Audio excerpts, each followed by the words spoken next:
কোনো রেসপন্স পাইনি। আমাকে আলাদা করে বা আমরা যারা গিয়েছিলাম আমাদের আলাদা করে রেসপন্স করবে তা আমি মনে করি না। আমরা ওনাদের ওয়েবসাইটটা দেখবো ওনারা পাবলিশ করলেন কি করলেন না।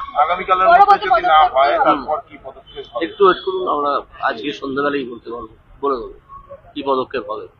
এনারাও তো রাত থেকে এরা খোলা আকাশের নিচে বসে রয়েছেন, কেউ যোগাযোগও করেনি এসএসসি তরফ থেকে? না কেন যোগাযোগ করবে? ওদের তো মুখ্যমন্ত্রীর নির্দেশে চলছেন, যত রকমের অসভ্যতা করা যায় করবে। একটু বাদে হয়তো এখানেই পুলিশ ঝাঁপিয়ে পড়বে, একটু বাদেই হয়তো পুলিশ এখানে ঝাঁপিয়ে পড়বে।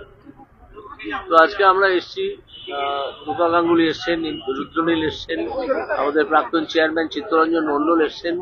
আমরা এসেছি এদের প্রতি সহমর্মিতা জানাতে এবং এই কথা বলতে যে ভেঙে পড়বেন না, লড়াইটা জারি থাকবে, আমরাও আপনাদের পাশে সম্পূর্ণভাবে আছি, যেটা আমাদের নেতা শুভেন্দু অধিকারী প্রথম দিকে বলে দিয়েছেন।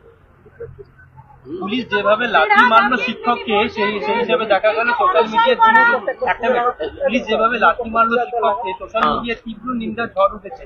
এই লাঠি মারাকে কেন্দ্র করে দেখা যাচ্ছে সুবোধ সরকার, কবি সুবোধ সরকার, তিনি কবিতা লিখেছেন যে যাদবপুরের লাঠিটা লাঠি আর কসবার লাঠিটা লাঠি নয়। উনি কি বোঝাতে চেয়েছেন আমি জানি না। সুবোধ সরকার একটি অদ্ভুত চরিত্র, ওনার লেখালেখি সম্বন্ধে আমি ইন্টারেস্টেডও নয়, আমি কিছু বলবো না।